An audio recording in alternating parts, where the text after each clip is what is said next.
সুপ্রিয় শিক্ষার্থী, আসসালামু আলাইকুম। আরিফস একাডেমির পক্ষ থেকে তোমাদেরকে জানাই শুভেচ্ছা। আশা করি তোমরা ভালো আছো এবং সুস্থ আছো। আজকে আমি তোমাদের গণিত বইয়ের বাংলাদেশি মুদ্রা দশম অধ্যায়ের 3টি অঙ্ক সমাধান করে দেখাবো।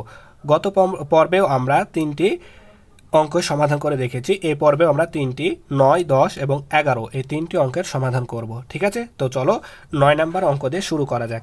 9 নাম্বারে দেখো দেওয়া আছে ভাইয়া, লিলি 300 টাকা নিয়ে দোকানে গেল। সে 120 টাকা 95 পয়সা দিয়ে এক জোড়া জুতা কিনলো। তার কাছে কত টাকা রইলো? তার কাছে কত টাকা রইলো? কত? তাহলে আমরা এটা কি করব? বিয়োগ করতে হবে, তাই না? তাহলে লিলি, প্রথমে লিখবো যে লিলি দোকানে নিয়ে গেল সমান সমান কত টাকা? 300 টাকা। 300 টাকা। দেখো ভাইয়া, এখানে পয়সা দেওয়া আছে আর এখানে পয়সা দেওয়া নাই, তাহলে আমরা এখানে 00 পয়সাটা লিখে নিব, তাই না? তো পয়সা 300 টাকা আর 300 টাকা 00 পয়সা সেম কথা, তাই না? এখন জুতা কিনেছিল, এক জোড়া জুতা কিনেছিল, তাহলে জুতা কিনেছিল কত টাকা? 120 টাকা 95 পয়সা। তাহলে এখানে লিলি জুতা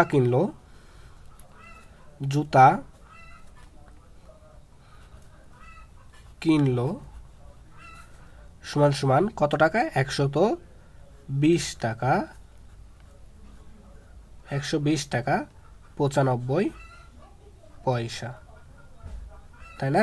এবার আমরা এখানে একটা টান দিয়ে নেবো, আর এটা আমাদেরকে বিয়োগ করতে হবে, তাই আমরা এখানে একটা বিয়োগ চিহ্ন দিয়ে নিলাম, তাই না? এখন আমাদেরকে বিয়োগ করতে হবে, তার আগে আমরা এখানে পয়সা আছে, পয়সাটা বসায় দিই। এখানে টাকা আছে, তাই টাকাটা বসায় দিই। এবার আমরা বিয়োগ করব। দেখো ভাইয়া, উপরে আছে 0, 0 থেকে 5 বাদ দেওয়া যায় না, তাই 0কে আমরা ধার দিব, দিয়ে 10 বানাবো, এবং 10 থেকে যদি আমরা 5 বাদ দিই তাহলে হয় আমাদের 5। হাতে থাকে 1, এই 1 এখন আমরা 9কে দিয়ে দেবো, তাহলে 9 হয়ে যাবে 10। তাহলে 10 আর 0 থেকে 10 যেহেতু বাদ দেওয়া যায় না, তাহলে আমরা 0কে 1 ধার দেবো, দিয়ে 10 বানাবো, তাহলে 10 থেকে 10 বাদ দিলে হয় আমাদের 0। 10 থেকে 10 বাদ দিলে হয় আমাদের 0, তাই না? এবার 1 কিন্তু আমাদের ধার দিয়েছিলাম এই 0কে, এই 1 এখন এই 0-র সাথে যোগ করে দেবো, তাহলে 0 যোগ 1 সমান সমান হয় 1।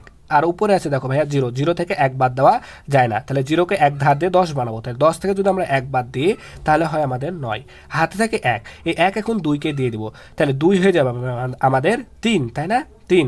আর দেখো ভাইয়া, উপরে আছে আবারও 0, 0 থেকে আমাদের 3 বাদ দেওয়া যায় না, তাহলে 0কে আবার 1 ধার দেবো এবং 10 বানাবো, তাহলে 10 থেকে যদি আমরা 3 বাদ দিই তাহলে হয় আমাদের 7। আবারও আমাদের হাতে কিন্তু 1 থাকে, এই 1 এখন আবার এই 1কে দিয়ে দিব, তাহলে 1 যোগ 1 সমান হয় 2। উপরে দেখো ভাই আছে আমাদের 3 থেকে যদি আমরা 2 বাদ দিই তাহলে হয় আমাদের 1, তাই না? তাহলে কত হলো? 179 টাকা 5 পয়সা, তাই না? তাহলে এখানে লিখবো যে লিলির কাছে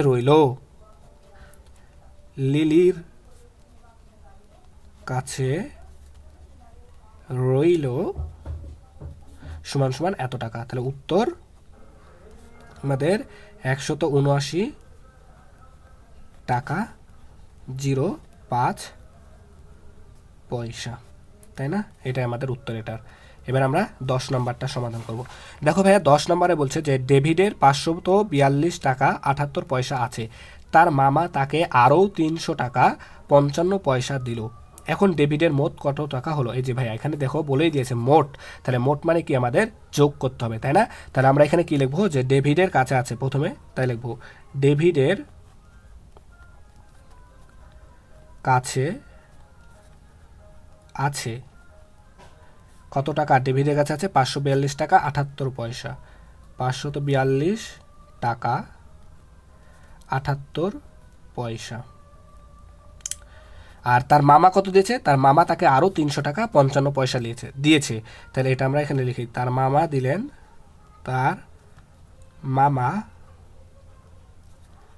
দিলেন সমান কত টাকা? 300 টাকা 55 পয়সা। 300 টাকা 55 পয়সা। তাহলে আমাদের এটা তোলা কমপ্লিট। এখানে এটা আমাদেরকে যোগ করতে হবে, তাই আমরা এখানে একটা যোগ চিহ্ন দিলাম।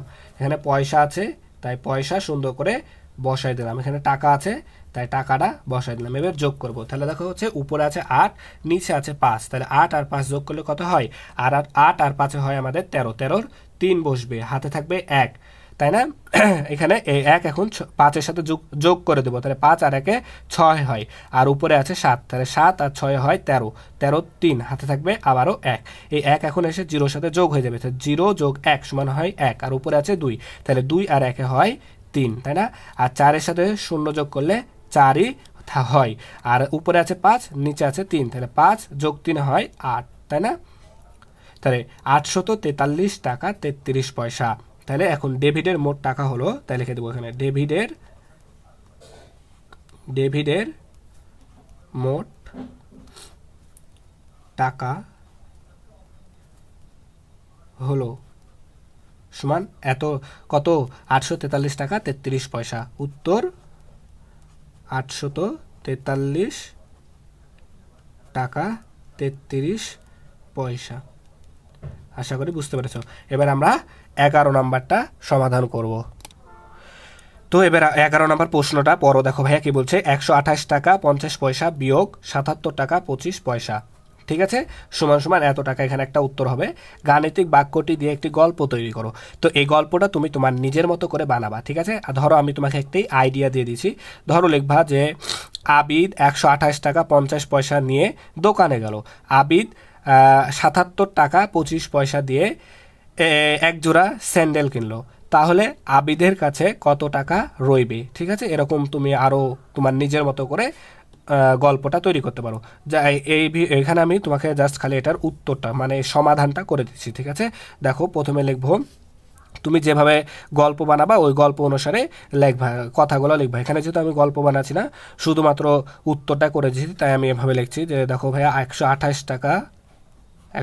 টাকা 50 পয়সা দেওয়া আছে, এটা লিখলাম প্রথম লাইনে। আর বিয়োগ চিহ্ন আছে তাই বিয়োগ দিলাম।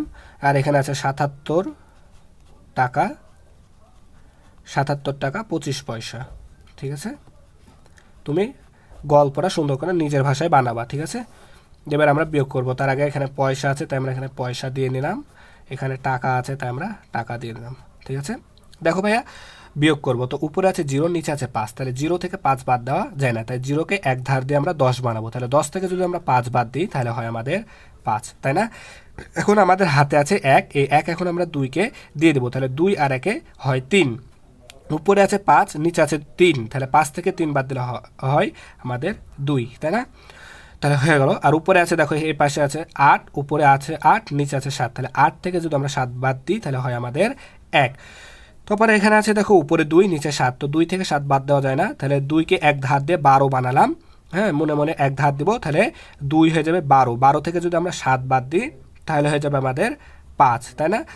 হাতে আমাদের কিন্তু 1 আছে, এই 1 এখানে দিয়ে দেবো। তাহলে দেখো ভাই 1 থেকে 1 বাদ দিলে হয় 0, বামে শূন্যের দাম নাই, তাহলে আমাদের উত্তর হবে 51 টাকা 25 পয়সা। আশা করি বুঝতে পেরেছো। তাহলে উত্তর হবে 51 টাকা 25 পয়সা, ঠিক আছে। এটাই আমাদের উত্তর। আশা করি 3টে অঙ্ক সুন্দরভাবে বুঝতে পেরেছো। ভিডিওটি ভালো লাগলে অবশ্যই লাইক কমেন্ট শেয়ার করতে ভুলবে না, এবং পরবর্তী ভিডিও সবার আগে পেতে আমাদের চ্যানেলটি সাবস্ক্রাইব করে রাখো, ঠিক আছে। আসসালামু আলাইকুম।